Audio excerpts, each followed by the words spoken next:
haqqında nə çox yazılıb, nə də çox danışılıb. Amma biz isə bugün həm danışacağıq, həm də onu sizə yaxından çəkib göstərəcəyik. Şəhərə ən yaxın kəndin, Biləcərinin qonağıyıq bugün. Bəzi tədqiqatçıların fikrincə, Biləcəri türk dilli Xəzərlərin Bələncər tayfasının adını əks etdirir. Bələncərlərin Azərbaycana gəlməsi Sasani şahı 1-ci Xosrov Ənuşravanın Azərbaycana köçürdüyü Xəzərlərlə və 8-ci əsrin əvvəllərində Ərəb əmiri Cərrah ibn Abdullahın Xəzər ölkəsinə hücum edərək onun 3 paytaxt şəhərindən Arana xeyli əhali köçürməsi ilə əlaqələndirilir. Başqa bir versiyaya görə isə söz qədim türk dillərindəki bələn və cərcəri sözlərinin birləşməsindən əmələ gəlib. Bələn, dağ, aşırım, cərcəri isə yarğan mənasını verir.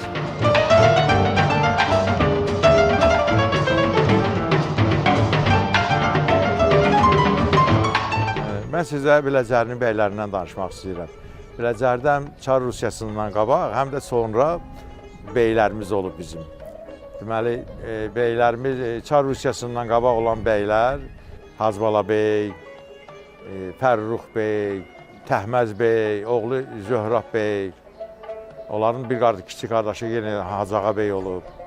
Bunlar Çar Rusiyasında qulluğunda olublar. Hal-hazırda dayandığımız yerdə bizim iki qardaş Hilal bəy və Cəlal bəy olub. Oxumuş bəylər olub, onların uşaqları da, nəvələri də hamısı oxunmağı ilə kənddə tanınılıblar.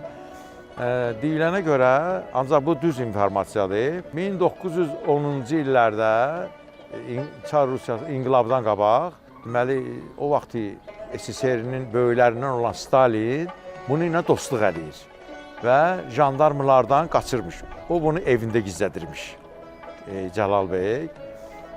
Və bir aradan sonra kağıza yazır, üstünə ki, bəs Cuqaşvili Stalin verir bunun anasına. Deyir ki, xala, mən bəs böyük adam olacağım. Hələ 10-cu ildə deyir bunu.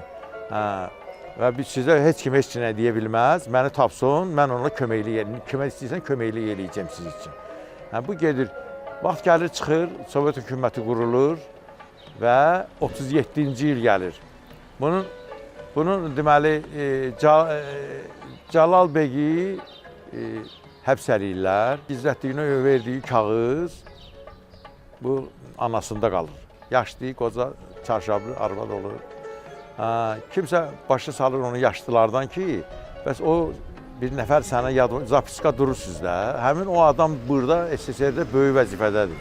Siz əgər həmin o kağızı aparıb çatdırsınız onlara, oğlu hökmən buraxacaqlar. Özü xəlvət gedginə. Nəsə xəlvəti oturur, poyuza bilet alırlar, bunu yola salırlar.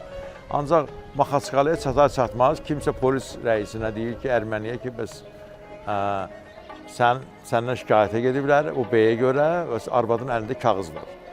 Maxaçqalada onu düşürdürlər, arvadın əlindən kağızını alırlar, qoymurlar gezməyə.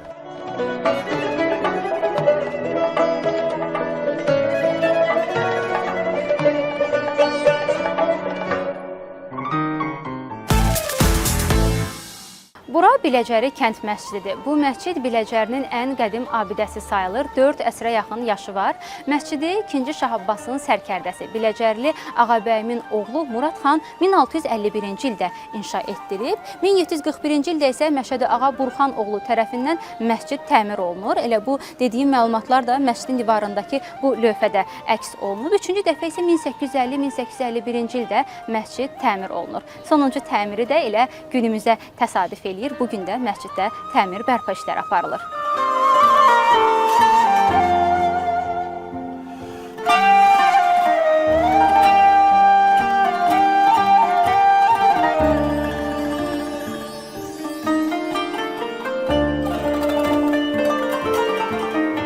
Tarixi abidələrdən danışarkən təbii ki, hamamları unutmaq olmaz. Bu kənddə də bir neçə hamam olub. Hacı Nəzərəli, Hacı Xaliq, Hacı Mürsəl hamamları. Amma təəssüf ki, günümüzə qədər heç bir hamam gəlib çıxmayıb.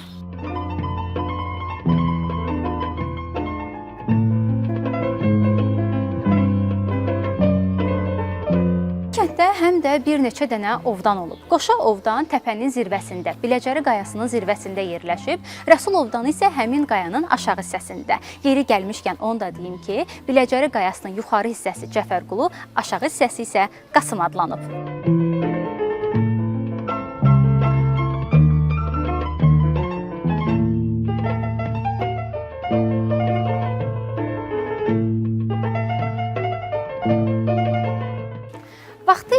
kəndin 5 məhəlləsi olub. Küllüüstü və ya Məşədli məhəlləsi, Qumlar məhəlləsi, Hüseynverdi, Məhəmməd Kərimli və Əmirli məhəllələri. Amma təəssüf ki, bugün bu adlar yaşamır. Heç kim məhəllələri bu adlarla tanımır.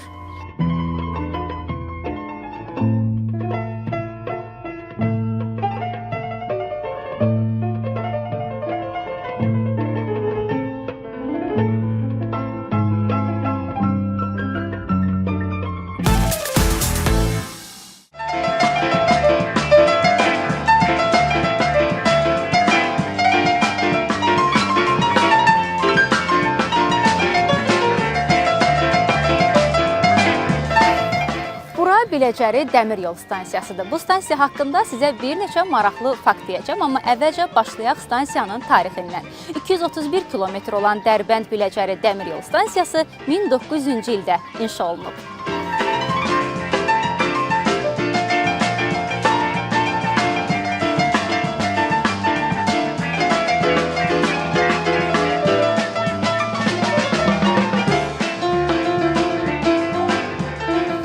Bakı-Biləcəri dəmir yol qovşağı bugün də Qafqazın ən iri dəmir yol nəqliyyatı qovşağıdır.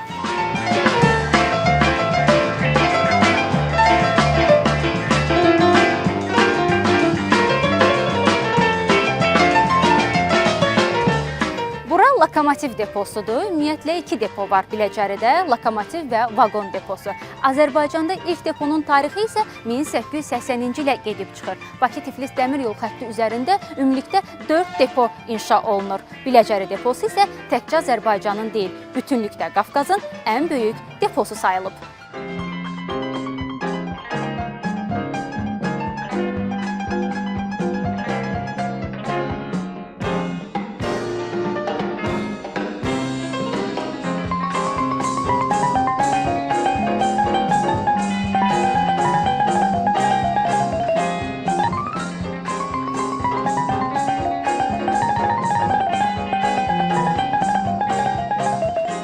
Yol insan həyatının ayrılmaz hissəsidir. Elə bəlkə buna görə də yaşadığımız ömür boyunca daim yol axtarışında oluruq. Özümüzə uyğun yolu tapmaq üçün elə hey yol gedirik. 3 əsrlik tarixi olan bu dəmir yolunun da dədə-babalarımızın həyatında xeyli rol olub. Kiminsə çörəyi buradan çıxıb, kimsə bu yolla çörək dalıyca gedib, kimsə də bu yoldan gələcək əzizini gözləyib. Beləcə bu dəmir yolu bu il nə az, nə çox düz 145 yaşını qeyd edir. Elə biz də bu münasibətlə dəmir yolundan sözün bütün mənalarında yolu keçən hər kəsi təbrik edirik. Necə deyərlər, yolunuz açıq olsun.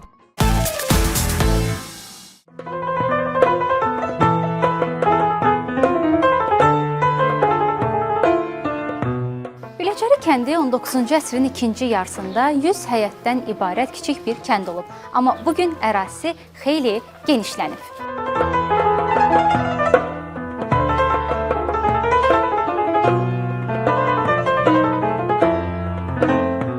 Kənddə həm də çox maraqlı adları olan yollar olub. Məsələn, Duz yolu, Qoyun yolu, Karvan yolu, Elçi yolu və təbii ki, bu yolların adlarının da özünün səbəbi və mənası var.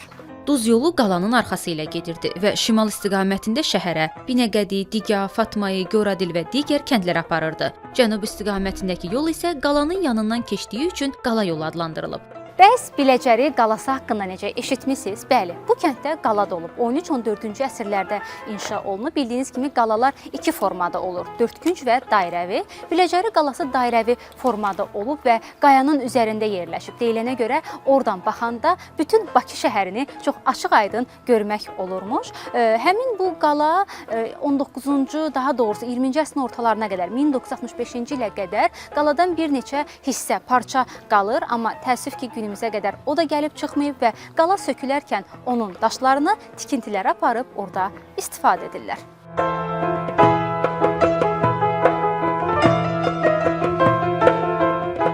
Bəs Biləcərilərin əsas məşğuliyyəti nə olub deyə soruşsaz, bilin ki, digər Bakı kəndləri kimi bu kəndində insanlara əsasən heyvandarlıq və bağçılıqla məşğul olub. Heyvandarlıq təsərrüfatının əsasını da qoyunçuluq təşkil edib. Biləcəri əhalisi 1868-ci ildən demək olar ki, hamısı dəmir yolunda başlayıb işləməyə. Çünki Bakı-Tiflis dəmir yolu Bakıda 1868-ci ildə Tiflis vağzalı tikiləndən sonra Biləcərdə də köhnə vağzal tikilib və ehtiyac olub dəmir yolunda işləməyə. Ancaq bizim Biləcərdə xeyli Malakan, sonra xristianlıqdan əl çəkmiş rusları sürgün eləyiblərmiş burada. Və onlar üçün Holland tipli, Belgiya tipli evlər tikiblər. O evlər durur, bəziləri hələ. Qəşəng evlərdir çox. Həmin o əhali üçün, ruslar üçün burada kilsə də tikiblər. Hal-hazırda o uçulub dağılmış vəziyyətdədir və o çörək bişirmə zavodudur, mini. Onlar üçün məktəb tikiblər, onlar üçün böyük klublar tikiblər, onlar da durur. O əhali bizim cəmaata qaynayıb qarışıb. Niyə görə ki, onlar müsəlman dəbiyinə gedirdilər. İçki içmirdilər, donuz əti yemirdilər. Bir çoxu Malakan idilər onların. Ancaq Biləcəri cəmaatı, tək Biləcəri cəmaatı yox, dəmir yolu buradan keçəndən sonra qonşu kəndlərdən də bura axın başladı. Cəmaat dəmir yolunda işləməyə başladı. O vaxt hələ parovoz deyilən nəqliyyat vasitəsi idi. Bir də kukuşka vardı deyilənə görə, yaşlıların. Onu otururdular.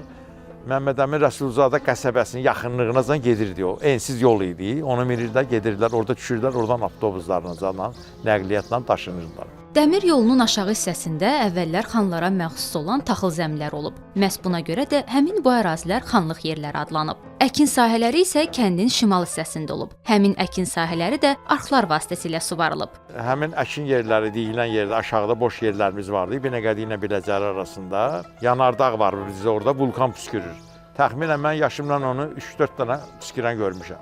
1960-cı illərdə bir dənə güclü püskürdü. Və bizim qəsəbənin içində, kəndin içində əl mikrofonları ilə kimin evi eşiği varsa buradan köçün gedin müvəqqəti. Çünki göz gözü görmürdü kənddə. O qədər his, toz, duman basmışdı ki, göz gözü görmürdü. Ancaq 2 gündən sonra bütün həyətlərdəki ağaclar yandı, güllər, çiçəklər hamısı yandı. Təxminən 3-4 barmaq hündürlüyündə kül vardı həyətlərdə, küçələrdə. Onu təmizlədik. Bizdə aşağıda kolxozlar da olub, kolxozumuz olub, inek, qoyun kolxozlarımız, quşçuluğumuz olub, orada da işləyənlər olub. Ancaq əksəriyyəti kənd təsərrüfatına getmirdilər, çünki dəmir yolu daha təmiz idi onlar üçün. Bələdçilər, parovoz sürənlər, elektrik qatarları sürənlərin, metro sürənlərin əksəriyyəti bizim yerlilərimizdir. Hazırda Məmiş Abbasov küçəsindəyik. Bu küçədə Biləcəri qəbirstanlığı yerləşir və bu qəbirstanlığa gəlməyimiz də təbii ki, səbəbsiz deyil.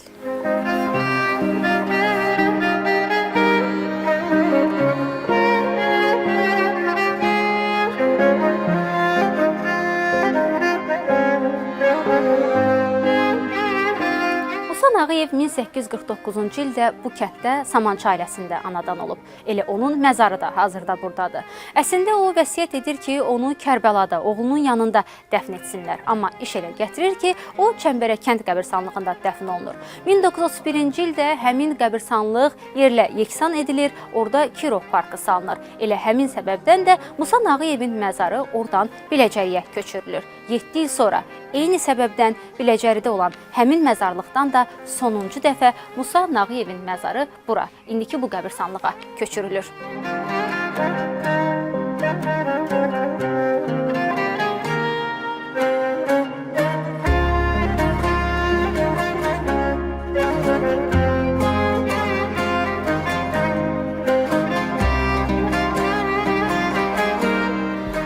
Bu dəfə sizə Biləcəridən danışdıq. Amma artıq getməyə vaxtıdır. Özünüzü və təbiəti qoruyun. Sağ olun.